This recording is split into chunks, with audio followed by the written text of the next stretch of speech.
Good morning, everyone. Not morning where you're at? That's okay, because you can have eggs for breakfast, lunch, or dinner. Welcome to episode 34 of Three Eggs Are Better Than One. I'm Brad Stanton, along with fellow eggs Matt M and Brian Haremza.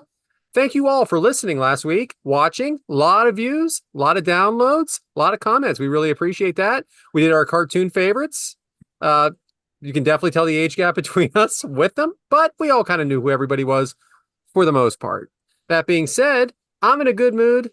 Matt's in a good mood. Brian's in a good mood. But who's going to be in a good mood first with their sunny side up? And it's Matt. Matt, what do you got? I am in a good mood. But the first thing I'm going to talk about, and thankfully, by the time you're hearing this, hopefully the heat dome has released us because sunny side up, emphasis on sun, has been torturing the Northeast all week. As I am in my recording studio with my thermometer here, it is 90 degrees in the room I'm in. 90 degrees.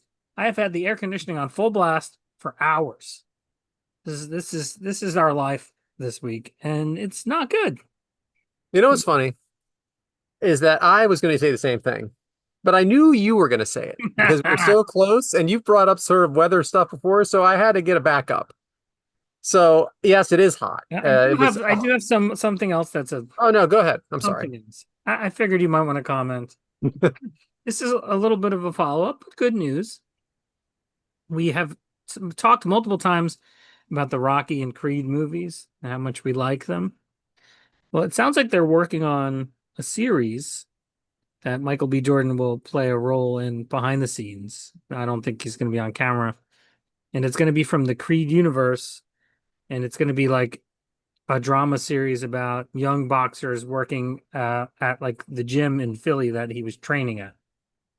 So I always like that when you try to expand the universe a little bit, give it a shot, see if it can be good. Michael B. Jordan's involved.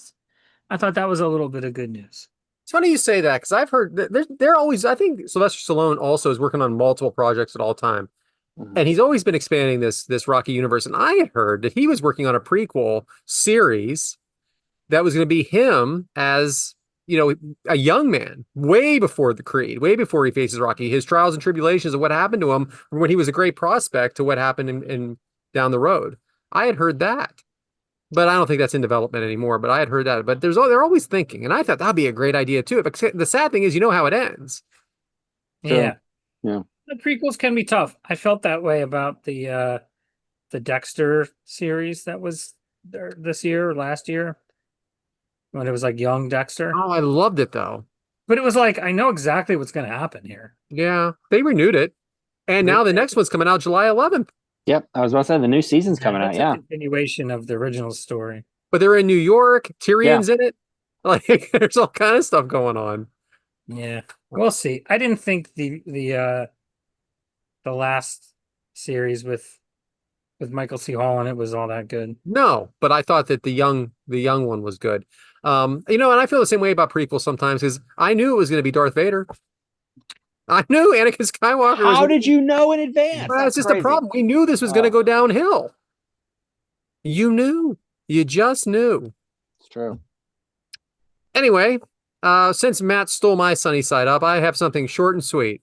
So I am not through the season yet of LFG, even though it started a second season already, which I think is absolutely ridiculous that it started a second season when the first season ended like 3 weeks ago. But so I'm starting. My wife watches it with me. She actually What likes is LFG, Brad? Oh, okay. Great thing. Legends and Future Greats in Wrestling. So what it is basically a reality series of up and coming wrestlers, and the Undertaker's there, Mickey James is there, and Bubba Ray Dudley's there, Booker T is there as the future as the legends, and the future greats are the young up and comers that want to break into the business. Now they're all at the Performance Center, which is the developmental center for WWE. So it's a contest, or a competition to say that, that whoever wins gets a contract with NXT or WWE. So I think a few more episodes to go in the first season. And I'm like, wait a minute, I'm finding out things I don't need to know yet. So this isn't really about the show. This is about that I was missing an episode on my DVR. And I grew up way before you guys. I'm born in the 70s, 1976 to be exact. And there was a time when I was a kid where if you missed something on TV, you missed it. And that was that. And then later in life, we had, we could record things. All right. And if you didn't record it, again, that was that. Then we could rent things, but sometimes it just wasn't available. But now we're in a time of DVR where we can record something right off the TV. And guess what? If your DVR screws up, that's okay because something is on demand. It's all on demand anyway. You either go on demand to get it or maybe a streaming network is carrying it. So no matter what, if you're missing an episode, 90% of the time, you're going to find it and we don't miss a beat. Sunny side up. It's a good one. I mean, I love that. I love technology. But I like to say that I try to live an on-demand lifestyle. Like there are things in your life that are scheduled for you, maybe work, maybe your children's schooling, events, and activities. You can't really adjust those. So I adjust everything else. Everything that I can adjust, I do. I do stuff. I like to say I do things when I have the time to do it. Yeah, absolutely. You aren't just watching The Wizard of Oz because it's on once a year in November or April. It's on whenever you want it to be on. Yep. Anyway, Bryant, what do you got? I'm going to sell Brad's point a little bit for you kids at home. Devin Dowling, we'll start with you here. It's also called a VHS tape. It's one of these things you would record it and you could watch your shows back. Crazy, right? I mean, just absolutely bananas. So how that works. Banana. So for my sunny side up this week, I'm going to go nerd a little bit.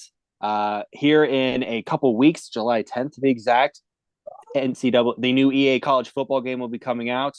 They've been releasing the videos on the new updates they've been making for the game, dynasty modes, recruiting, gameplay, coaches.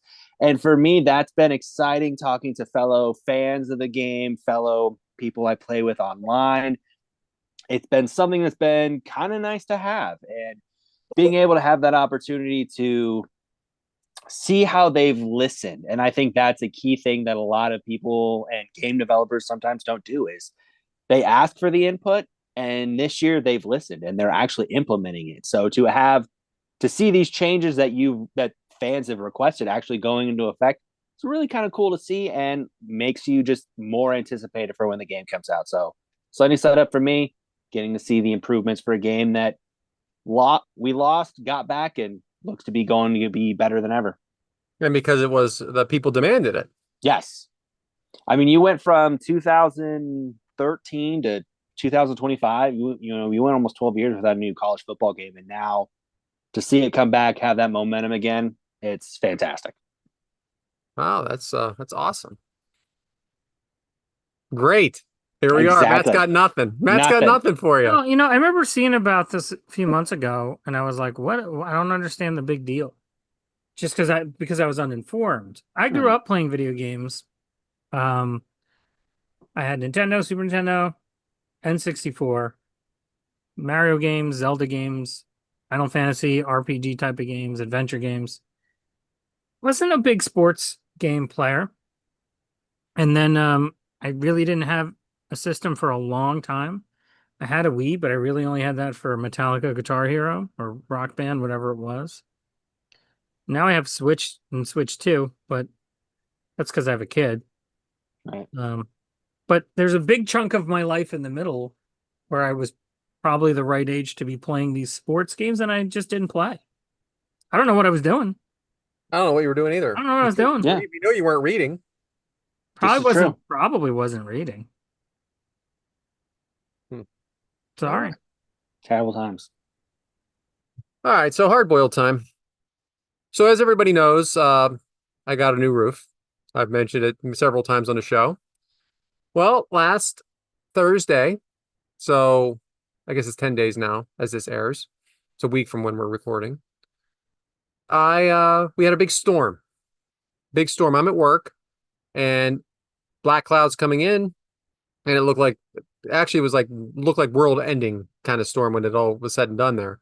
The electric went out at work immediately and just looked really ugly outside. So a few minutes later, I get a text from my wife saying it's really scary in the house. And then she writes, the F word, which she never ever does. So I'm like, oh, that's not good. So a tree went down in my backyard, hit the new roof.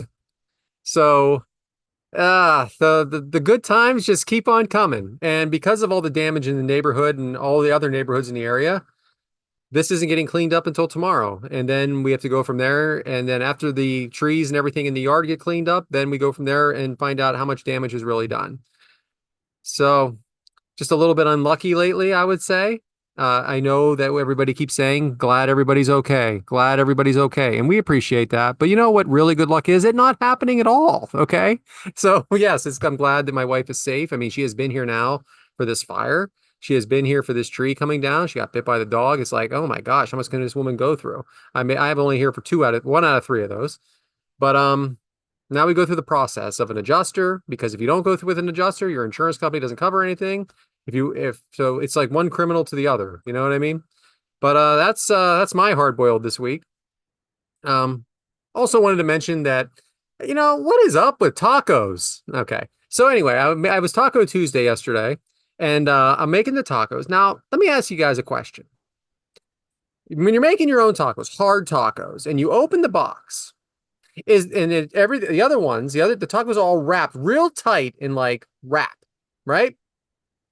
Is there ever a time when one of them doesn't break? One of those shells doesn't break? No. Can we find a better way? Can we find a better way to wrap these shells? Because I'm always breaking 1 to 3. 1 to 3. I have this. We have taco night a lot. Mm-hmm. I don't even open the package. I let my wife do it.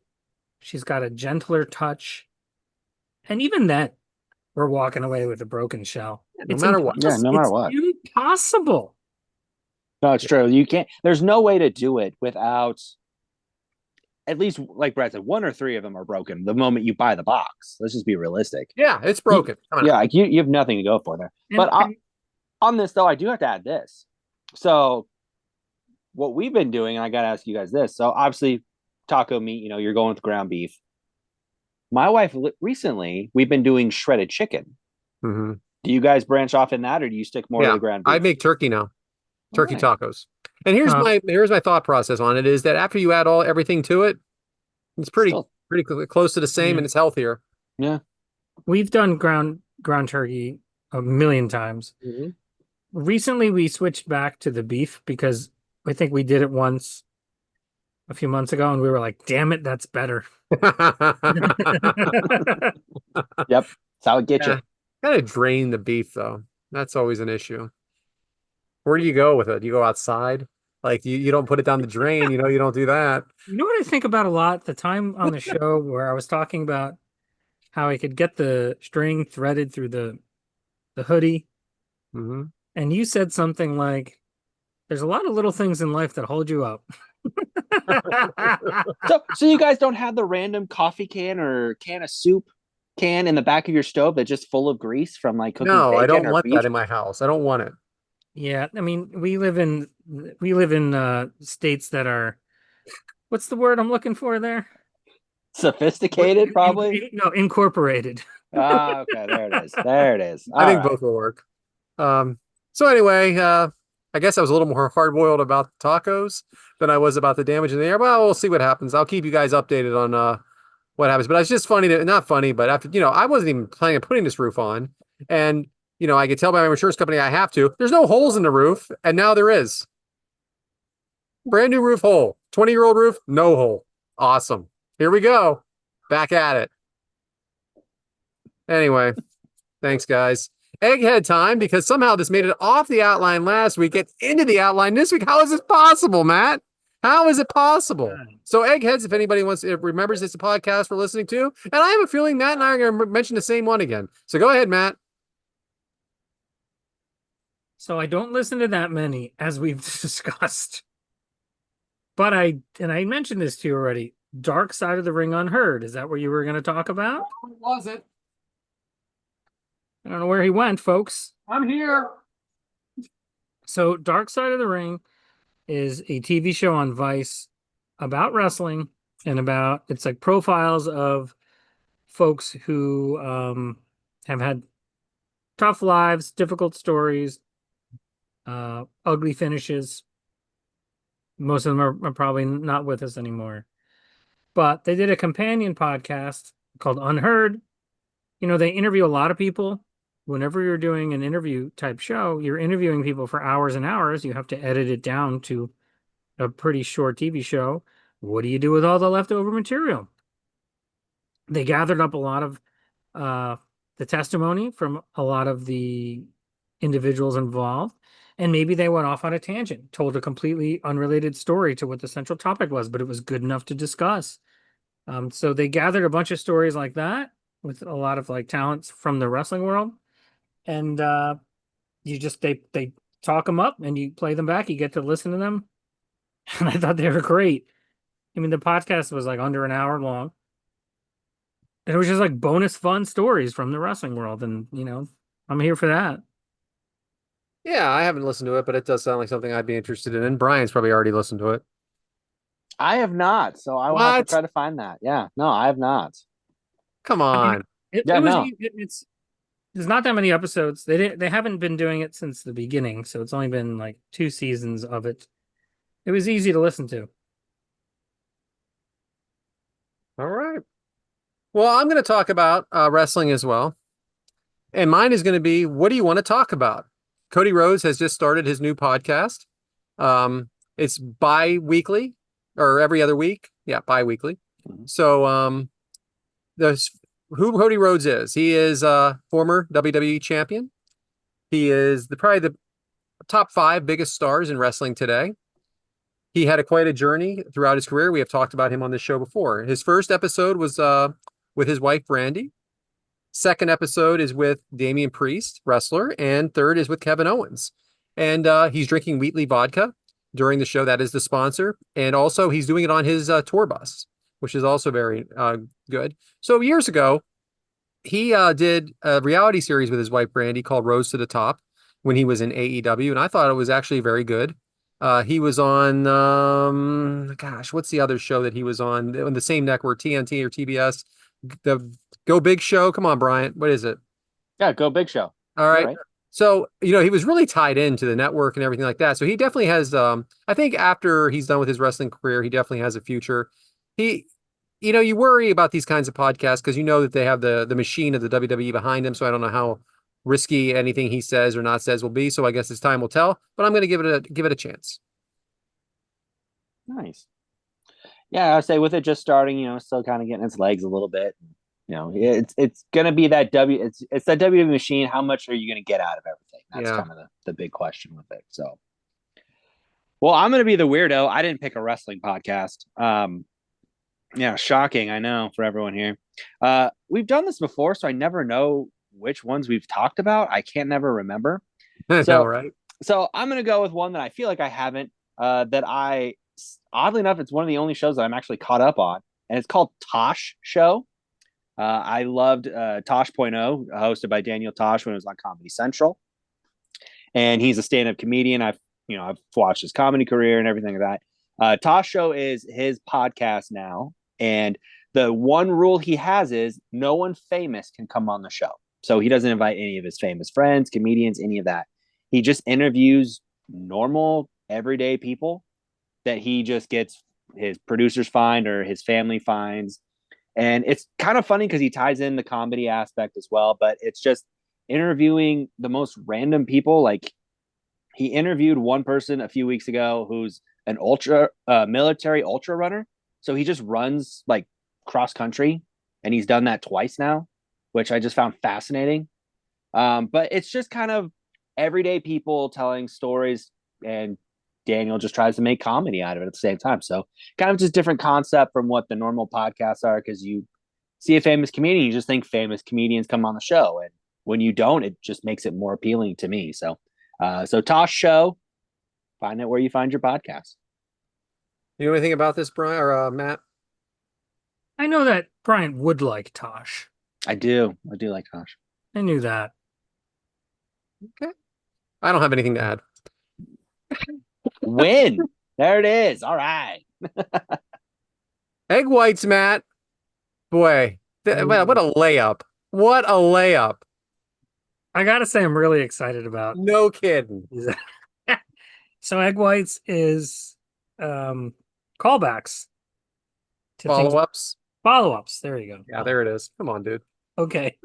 So last episode, I talked about a movie that I watched recently that Sydney Sweeney was in, and you guys started talking about how she was in the Dr. Squatch soap, and I had no idea what you're talking about, but I sure as hell was going to look it up. So here's what I discovered. She's one of their spokespeople. She's in commercials. She's in a bathtub. Apparently, there was a big stir after she was in these bathtub commercials that people wanted soap that included her bath water. So they went and made a soap. I'm trying to find my notes here. They went ahead and made a soap called Sydney's Bathwater Bliss, which includes exfoliating sand, pine bark extract, and a small amount of her actual bath water. What? What are we doing here? It was sold in a limited quantity of only 5,000 bars. I swear to God, when I looked this up, there was one on eBay for $250. Now, here's what I really idiotic. was that That is idiotic. Who would pay for that? It's not real. Whatever. It's not what you want it to be. Okay. So here's what really, really made me laugh. You guys ever Google something these days, and at the top, well, you might have to have it turned on, but at the top, there's like an AI written summary of what you're asking about. Okay. Have you guys experienced this? Yeah, absolutely. Yes. How I live my life. Yeah. Now, it could be interesting. It could be accurate. It could be inaccurate, right? We're still at the early stages here. But what I think is funny about it is that because it's written by a computer, it completely lacks any humanity to it, right? So one of the bullet points was, contrary to internet rumors, the bars of soap did not come with a hole in them. Oh man, did I think that was Ah. Oh my gosh. Okay. I have more. Because I do get Dr. Squatch soap. I want everybody to know that, though. You do have it. Yeah, I have lots of it. Just not. I'm not getting the bathwater one. You know, anytime, I mean, I don't remember what I have now, Dove Men or something maybe. But anytime I get like the ones that are like hardcore marketed towards men, I feel like they dry the shit out of my skin. Like it's like too rough. Yeah, it's all right. My only issue with it, they kind of cater towards manliness, and now there's a SpongeBob variety, which really bothers me. Just because come with SpongeBob? That sounds like it's for children now. That's what I'm getting at. Yeah. I don't want to upset anybody that listens to SpongeBob or watches SpongeBob or is associated with SpongeBob in any way. Before I move on to part 2 of egg whites, I forgot that it says on the soap, "Wake up smelling like morning wood." Oh, yeah, that's kind of good. That's good. Yep. That's good. That is good. Okay. So I want to do follow-ups on one of my favorite topics, the obscure celebrity names. Because guess what? Every day my ears are open and I'm writing some down. And you know, I missed a pretty obvious one. We've talked about this more than once before. How about Kirstie Alley? Kirstie? Huh? Huh? What are you looking at? What are you looking at like that for? I think there's Kirsty's. Do you? Kind of like Laura and Laura, right? I can name one Kirstie. I'm going to do some research after the show. Okay, we've also mentioned this fellow director, Ryan Johnson, but it's Rian. Yeah, my nephew's name Ryan with an I. Really? Yeah. Why? I don't know. That's a good funny thing you just did there. But the guys that he works with me now, and the guys at work call him Ryan with an I. Really? Yeah. Oh, well, you could tell him he's featured on our podcast. Yeah. I'm not going to do that. The next one I'm really excited. I'm not going to do. I don't want to expand our listenership. The next one, I think Brad's really going to like this one. Kurtwood Smith. I mean, we all know who that is. Kurtwood? I don't know what that is. I don't know that name. Of course. What? That's the dad from that 70s show. That's Red Foreman. Gotcha. Yeah, Red Foreman. Yeah. I know who he is. Yeah. Yeah, amongst 100 other things. Kurtwood's a great name. Kurtwood. What the? Okay. How about Rainn Wilson? Who? All right. Rainn Wilson. That's Dwight from The Office. Mm-hmm. Rainn. Okay. How Hmm. about this guy? Walton Goggins. Walton? It's not It's Walter. Walton. It's not Walter. No. I've been calling him Walter for quite a No. while Why since do the you have last to, why season do of you have to be like Lotus. that? Why do you gotta just assume? Maybe I did assume. Yeah, we don't want to do that anymore. Yeah, God, no. Do you guys know who this next person is? Lindsey Buckingham? But it's a guy. So you're telling me? It is a male member of Fleetwood Mac. I did know that now. Okay. Lindsay Couple more. Taryn Manning, actress. She's been Yeah. on many shows, including Orange is the New Black, Sons of Anarchy, Taryn. Yeah, I knew a Taryn locally. Yeah. Dated Okay. a friend of mine. But yeah, it was unusual then too, just so you know. It wasn't like a normal name. It's unusual. Yeah. How about this one? And it's kind of breaking one of my rules here. Do you guys remember Eagle Eye Cherry? Yeah. Well, that's not a band. That's his real birth name. One guy. What? Parents are Native Americans. Eagle Eye Cherry. Well, there's a lot of rule breaking with the Native American names. A lot of rule breaking. Like, Yeah. yeah. You mean we know. Now, to bring this all full circle here, and this isn't a celebrity, but it is a notorious individual. Have you heard of this person before? Her name is Reality Winner. No. Reality Winner was in the Air Force and discovered what she believed was sensitive information with Russia interfering in one of our elections, leaked it, and got put in jail for several years. And there's been documentaries, there's been movies. Her name is her first name is Reality, and her last name is Winner. Both of those are weird. Put them together, Reality Winner, even weirder. And here's my favorite part. One of the movies made about her starred none other than Sydney Sweeney. That is hilarious. There's how we tie it all back together, circle. folks. Full circle. Full circled egg. Full circle. There it is. Ah, very good. Love it. Love it. Bryant, I'm not going to lie. I had a very difficult time with this today, this topic. I did a ton of research. I really only have a couple on my own. So I'm going to leave it to you. Omelet time with Bryant. So for Omelet this week, we're going to talk about TV shows. We've been kind of discussing some of our favorite characters here recently. And for me, this also goes into what was also some breaking news last week. So one show that have enjoyed a lot over the years from the Netflix side is a show called Mindhunter. It's a show about these detectives who study serial killers, and they get these great actors who portray these serial killers so well. And for some reason, a lot of people don't know why, Netflix just didn't want to renew it. And there's been some backstage with directing and writing and the teams, but it always fell back to Netflix going, yeah, we're okay. Like we just don't know what we want to do here. And it's always been critically acclaimed. It's considered one of the most successful shows that they've had.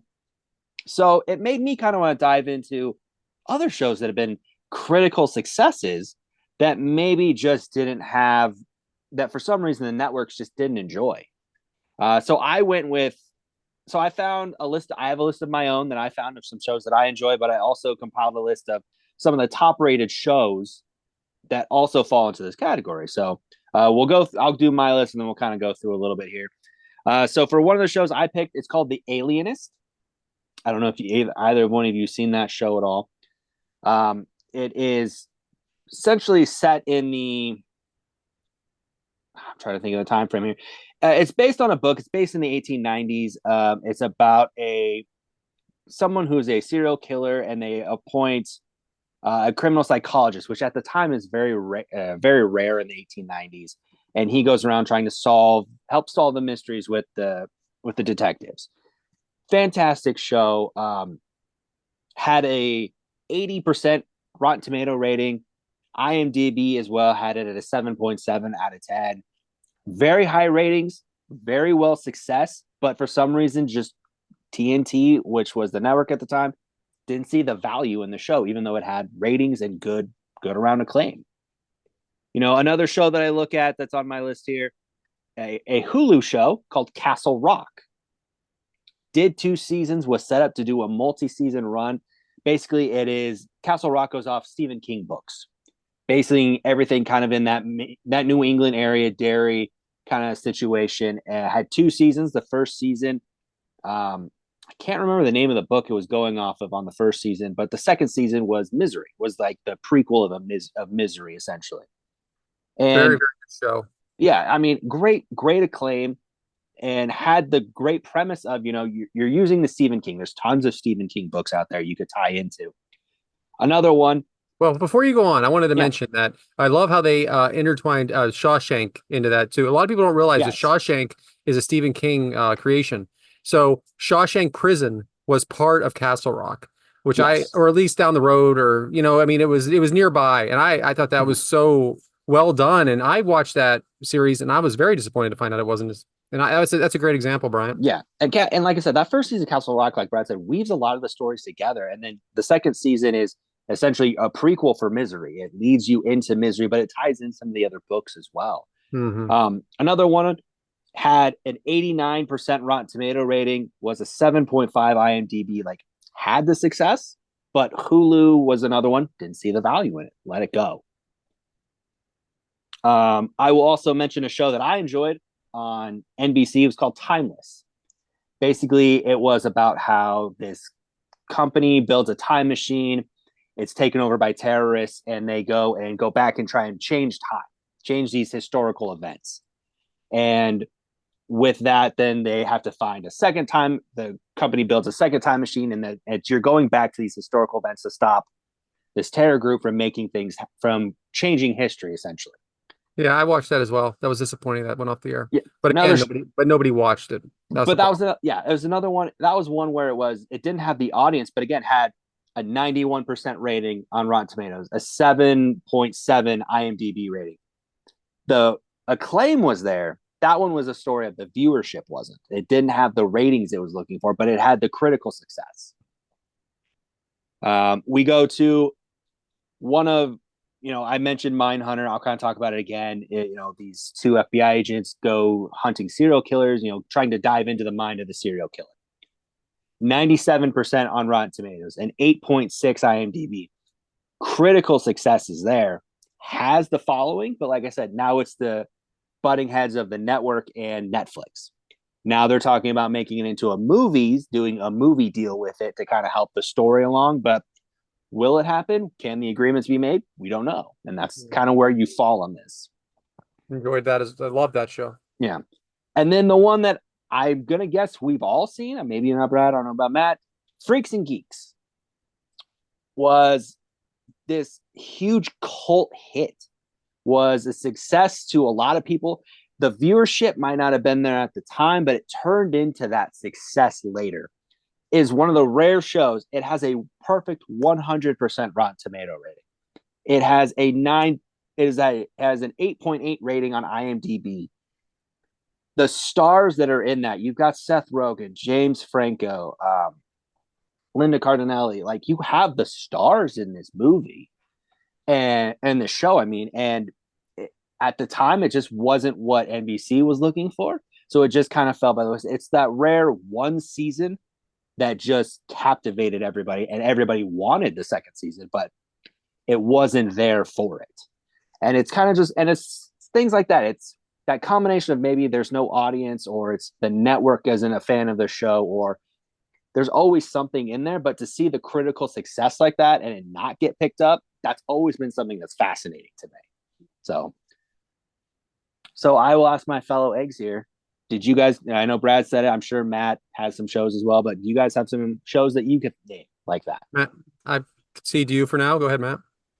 Well, let me comment on some of the ones you mentioned. I've heard of The Alienist. I had no idea what it was. So I never watched it.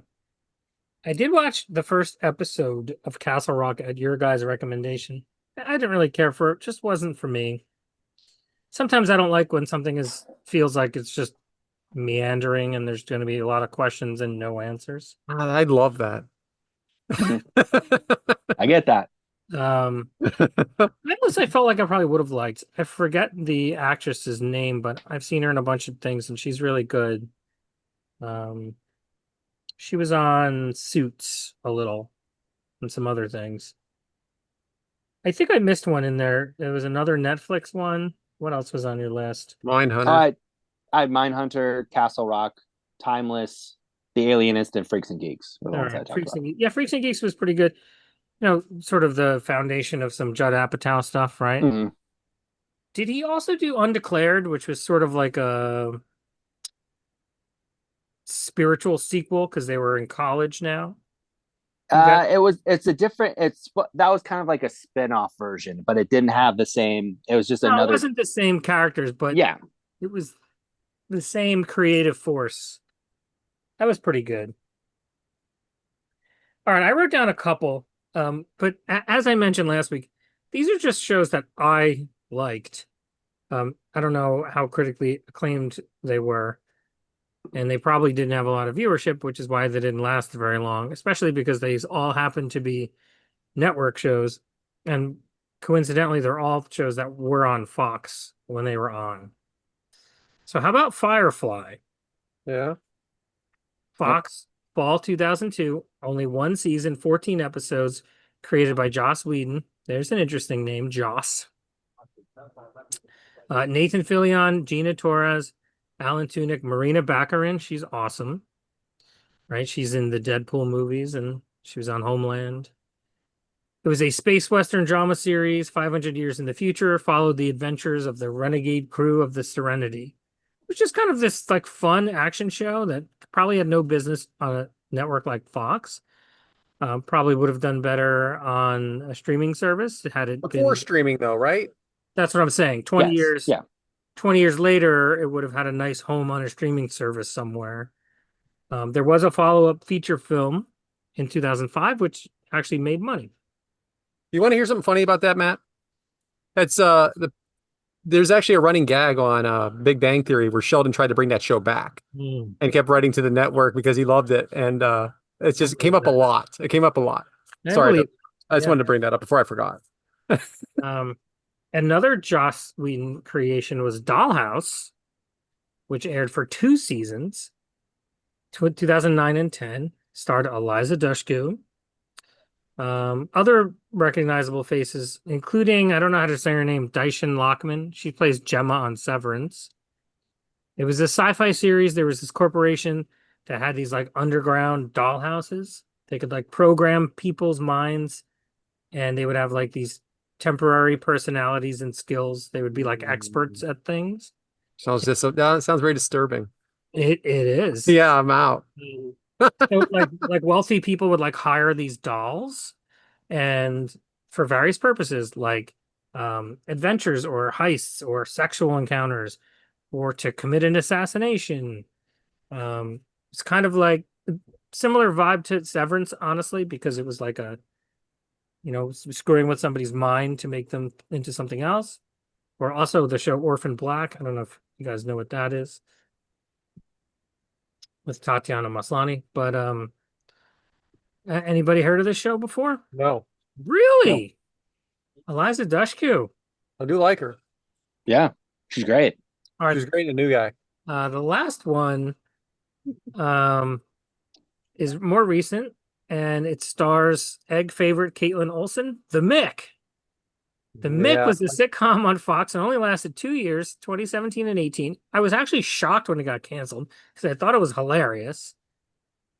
She plays Mackenzie, the Mick, tough, foul-mouthed con woman who finds herself in a complicated guardianship taking care of her high-maintenance niece and nephews after her sister and husband go on the run for white-collar crimes.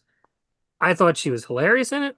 All the sub characters were hilarious. The kids were hilarious in it, which I don't really go for that too much. I don't usually think, kids are funny. Um, they were great in it. I just thought I'm not really a big network sitcom guy, and I thought the show was hilarious. Did you guys ever see it? I thought it was missing something. I didn't. I watched it though, but I thought it was missing something, and I couldn't figure out what. That's probably a fair assessment. but It wasn't bad. I am a fan of her. You know what? You know what it Yeah. was. You know what it was missing? Star power. Yes. Because besides her, and she's not even that big of a star, but besides her, the other adult characters were unknowns. The children were unknowns. The maid was somewhat known, but yeah, right, not famous. Those are the ones I did research on. While you were talking earlier, I thought of another one, which is funny because it rhymes with the Mick. The Nick. The Nick was about. It took place like many years ago in New York, I think, and there was this deranged surgeon. hospital. Yep. I know exactly what you're talking about. Yeah. With Clive Owen. Yep. And he was on Cinemax. Yes. And it was Steven Soderbergh. And I think it went for 2 seasons. It was very interesting, maybe not super great. And I think the reason why it ended was more because, I don't know, Steven Soderbergh is always retiring and unretiring and working on 100 different projects.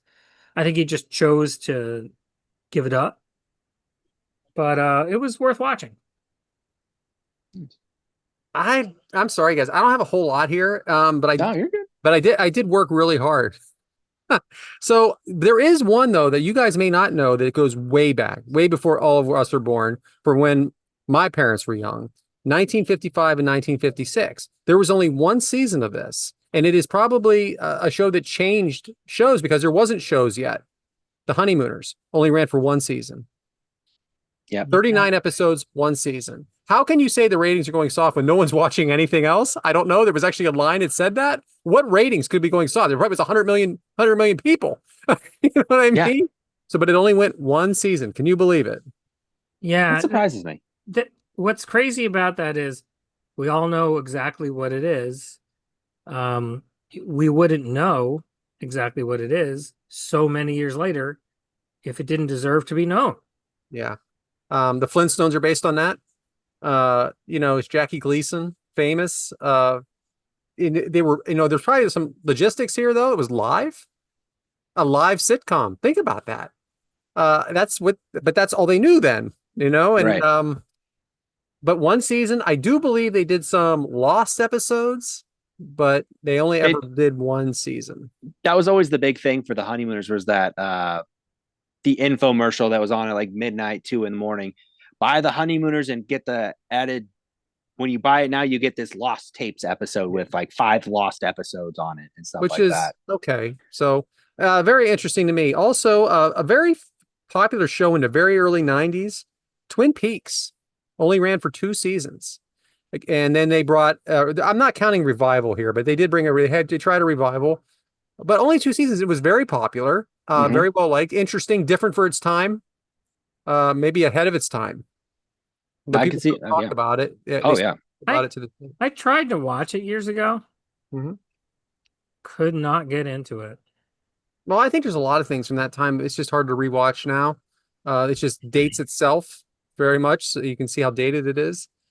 I also asked for some help today at work about this from a couple of guys that work there, and one that came to my friend's mind was Your Honor, starring Bryan Cranston.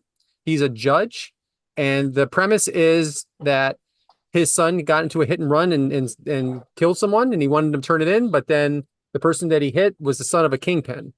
So it was only supposed to be a mini series. So this is kind of against the rules here, but then they ended up adding a second season, but it's pretty popular. You know what? That's a great one. I thought the first season was okay, and I thought the second season was very, very, very good. It had no business being that good.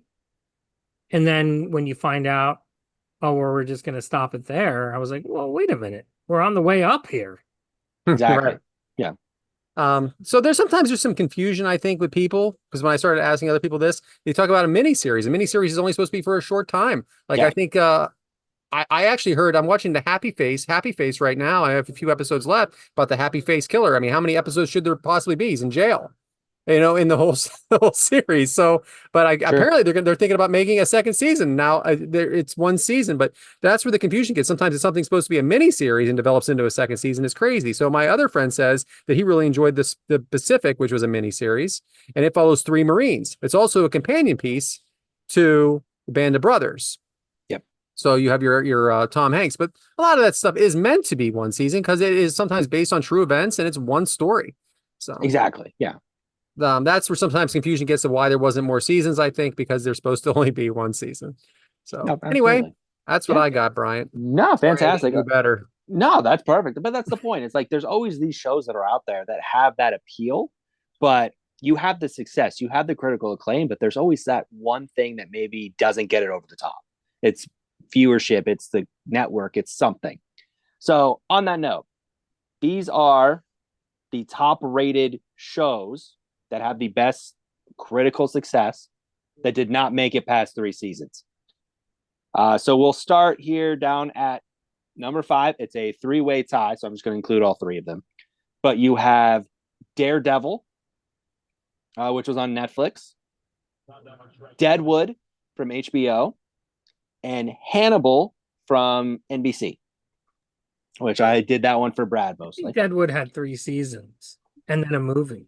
Yeah, My they problem did. with The movie Deadwood- came, yeah. My problem with Deadwood was the language. It was that old language, and I sometimes had a trouble following it. It was like reading an older book. Uh, they spoke differently. I honestly thought it was a bit overhyped. It was okay. It was Like it pretty. just didn't go anywhere. I had to Yeah. concentrate. I couldn't just get a drink. It didn't go anywhere. It was Yeah. It just didn't go anywhere. No, I get that. So, Hannibal was so average. Should have been on a I- streaming network, like we said. I yeah. liked Hannibal. It's okay at best. Then we go with Annie with an E on Netflix, kind of an Anne of Green Gables story. Then next is Rome, which was Oh, a very I critical like success. Rome. 2 seasons on that. Ugh. Second highest rated show is Freaks and Geeks. And then the number 1 show with the highest rating that was canceled early, Firefly. There you Had have a- it. Yeah. So again, has that critical acclaim, has that success, has that stuff there, but was just missing that one piece to keep it going. So Seriously, if that came out today or within the last 8 years, when there was a streaming service, I would have been scooped right up. I could see it easily. Yeah. And that's the thing with streaming now. You have those opportunities because even like we said, 2 of the shows I mentioned here on this list are streaming. They're Netflix shows. So, it's out there. So, but yeah, that was my topic this week. Back to you, Brad. Great job, Bryant. It was enjoyable. So now we're going to talk about drinking. Scotch eggs. What are we drinking? So Matt, you're first. So I do like beer. I like IPAs a lot. Honestly, I try not to drink too often just because it's, not good for your body. But it's really hot. So I've had a couple of beers lately. I sort of rediscovered this brewery around here. It's called Other Half Brewing, and it's based out of Brooklyn, New York. And they make killer IPAs. And I had some last weekend. I just had one now. And they're fantastic. If you like IPAs and you can get your hands on it, Other Half. If I was you, I would feel really guilty about cheating on my best friend with the brewery half mile down the street.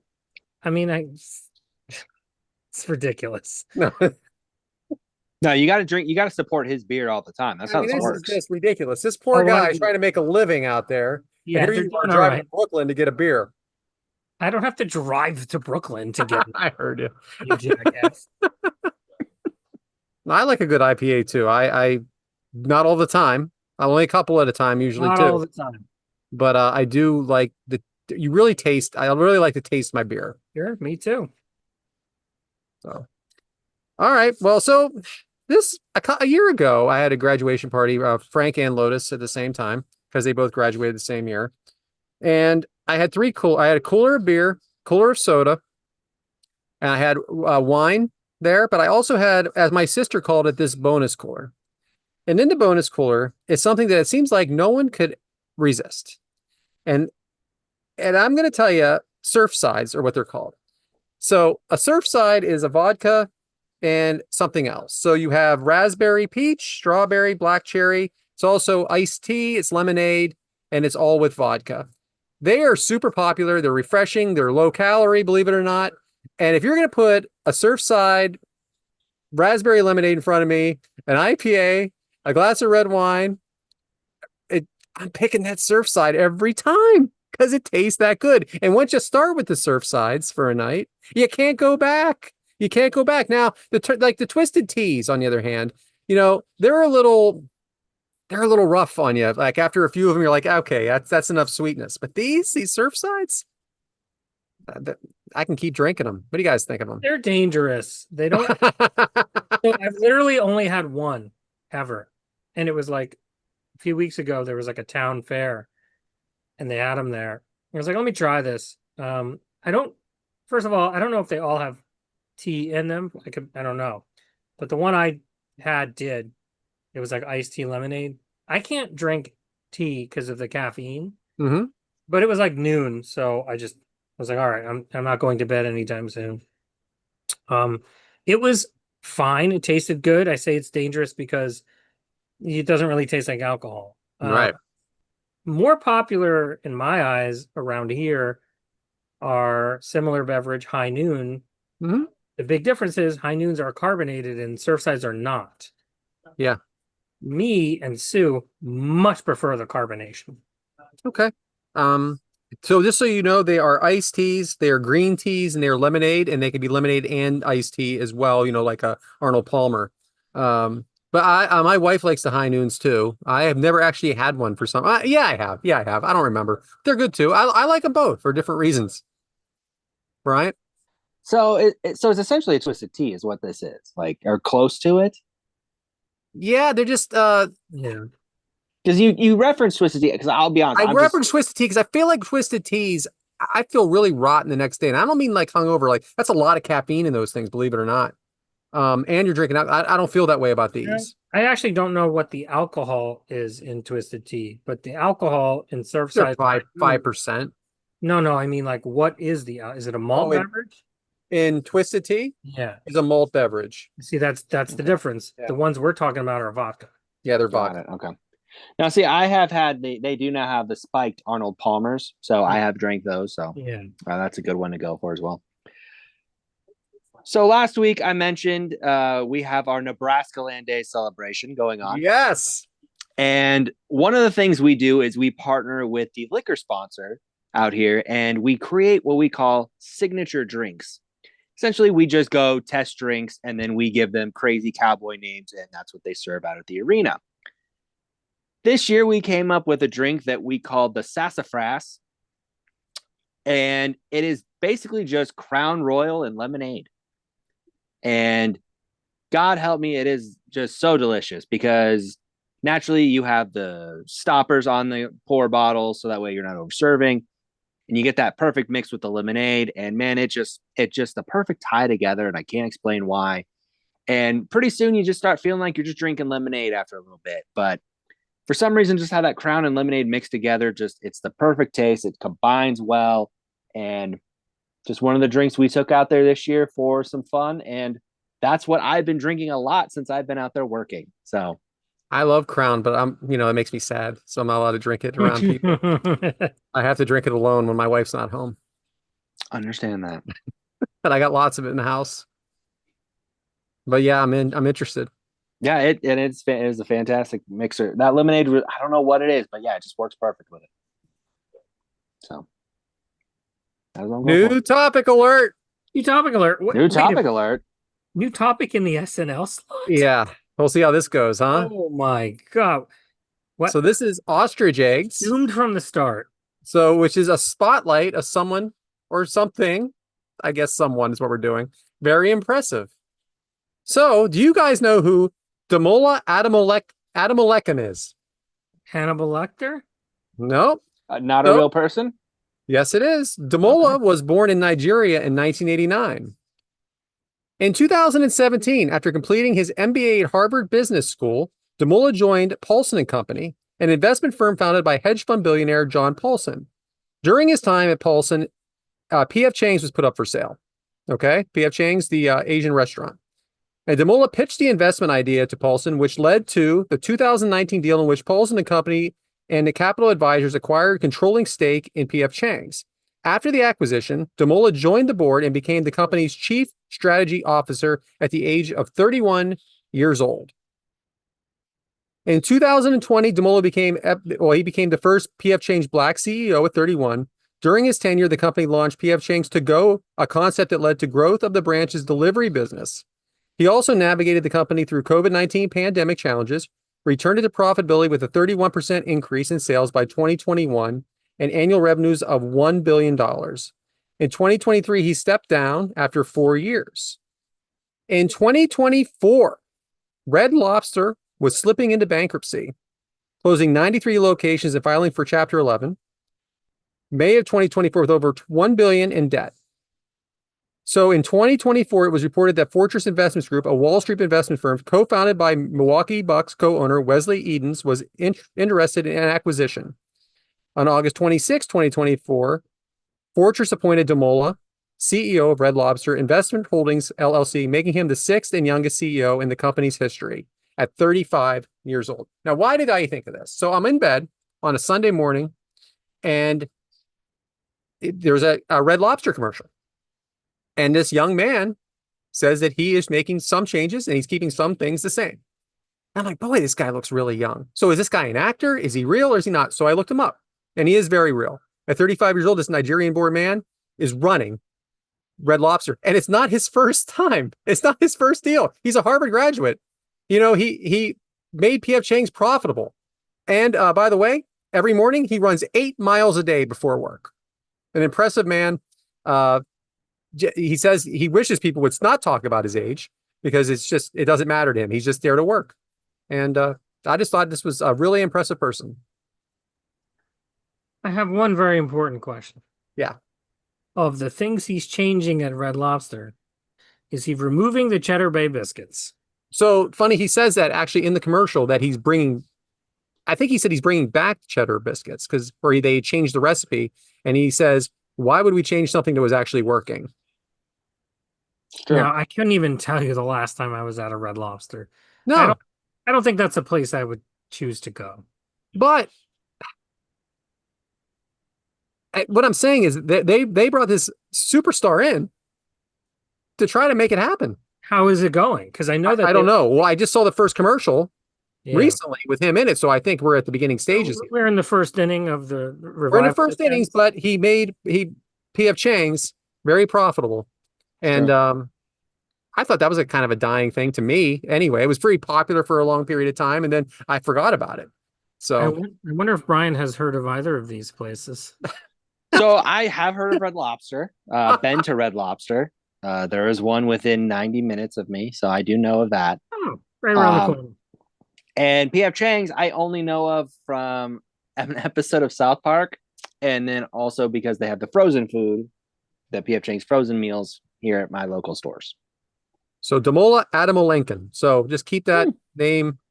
Our first ostrich. Remember that name, because I was impressed. Very impressed. That is impressive. I mean, I'm 49 and haven't done a damn thing. So let's just say that. All right. Anyway, Matt, hit us with the socials. You've done like 250 podcast episodes. Yeah, I sure have.